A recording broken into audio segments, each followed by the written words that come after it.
side. These caddo blades they were notorious for like doing one side and then the other.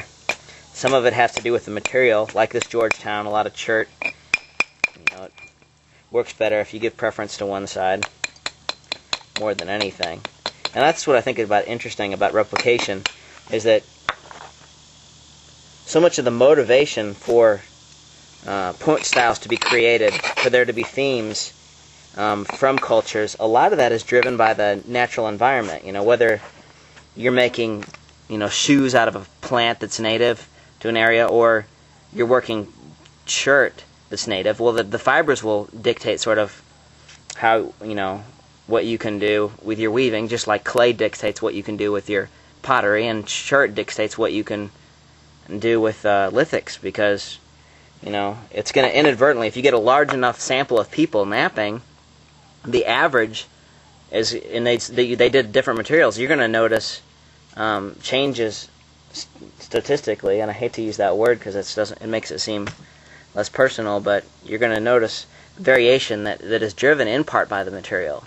So if you're a culture working with flat tabs of material that has chalky cortex, there are going to be stages for reduction of bifaces that are going to just be driven by the material. If you're working round pieces of hornstone, nodular chert, you might spall it in a way and make tools that are completely different. So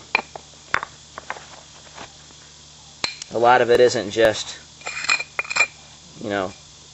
I think that in modern times we have this idea of creative ingenuity that goes beyond things, that you create based on individuality and ingenuity, and that creativity sort of is like one man having a great idea and then it's adopted from there. Well, it's not really, that's not how I look at it at all. I look at it more as impacts that are created from working materials that dictate just as much, the natural stuff. Oh, I'm going to edit that out.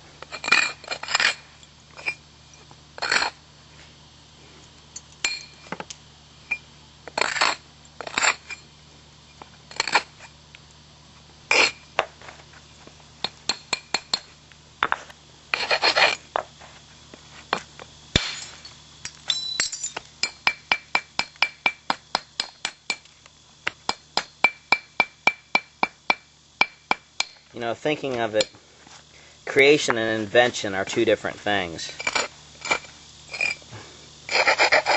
And seeing invention as something that's inadvertent is more favorable to me than the idea of grand ideas being...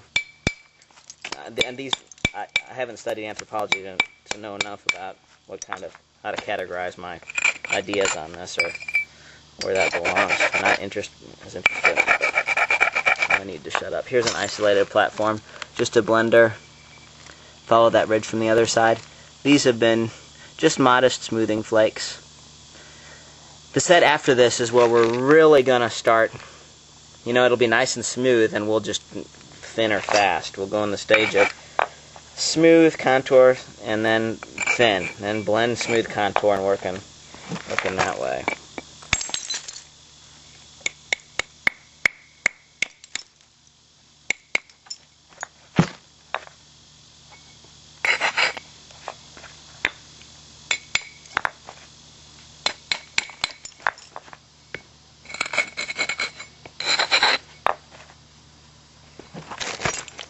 Support this a little bit. This has got a little doohickey in it. Where is it? There. This has got so much dust on here I can hardly see. So I'm going to support that a little bit, anvil it against the back edge of the back of my hand, and just drop the billet on it. And I had my finger on it, kind of stopped there, but that's just fine.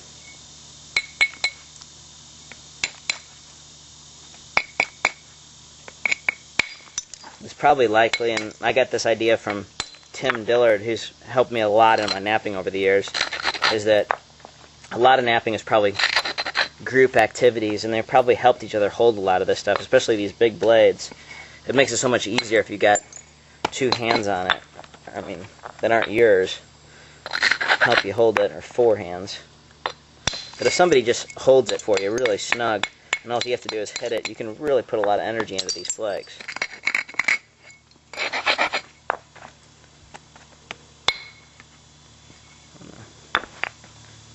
I'm really leaving a lot of billet on these platforms. One, because this material is getting hard, or always was, but my platforms are getting a little sharper. And it is humid out here. Humidity affects antler, but it's just about like driving a car in the rain. I mean, it's irritating, but it's certainly no excuse not to nap with antler. It's fairly easy to nap with a soggy billet. It works fine. Just make a few little adjustments.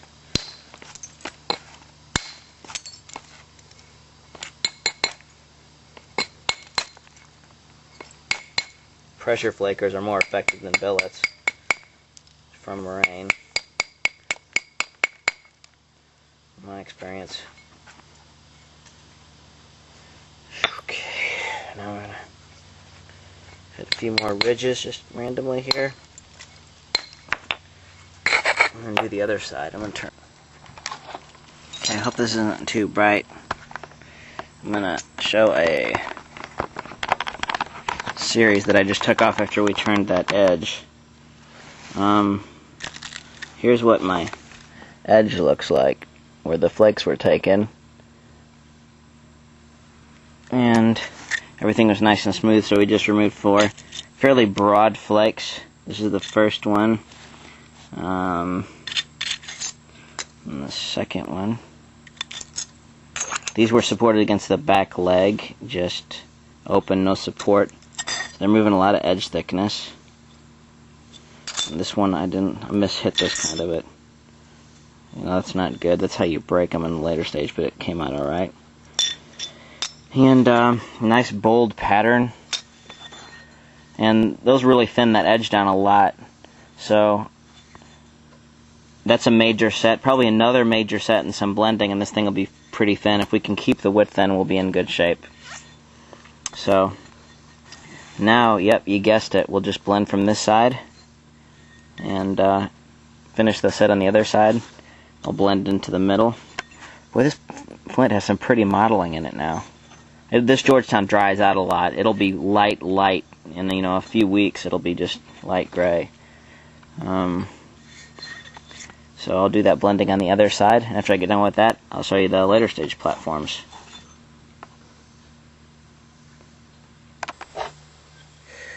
Okay, I took. I haven't done the work back on this edge yet. I had to get set up, so I just did some blending on this edge. I'm going to go inside because it's preposterously hot out here. I'm going to take a little break and come back to this, but it's in fairly good shape. It's not thin yet, but we have decent width, and if we keep going at this rate, we ought to have something presentable. The key is that it's nice and smooth. The side is nice and rounded, and where this side is flattened out, we can do some blending. And I was working against the back of my leg, had the preform supported like this, and just did all the blending with the billet, spending a lot of time making sure that these come off smooth here.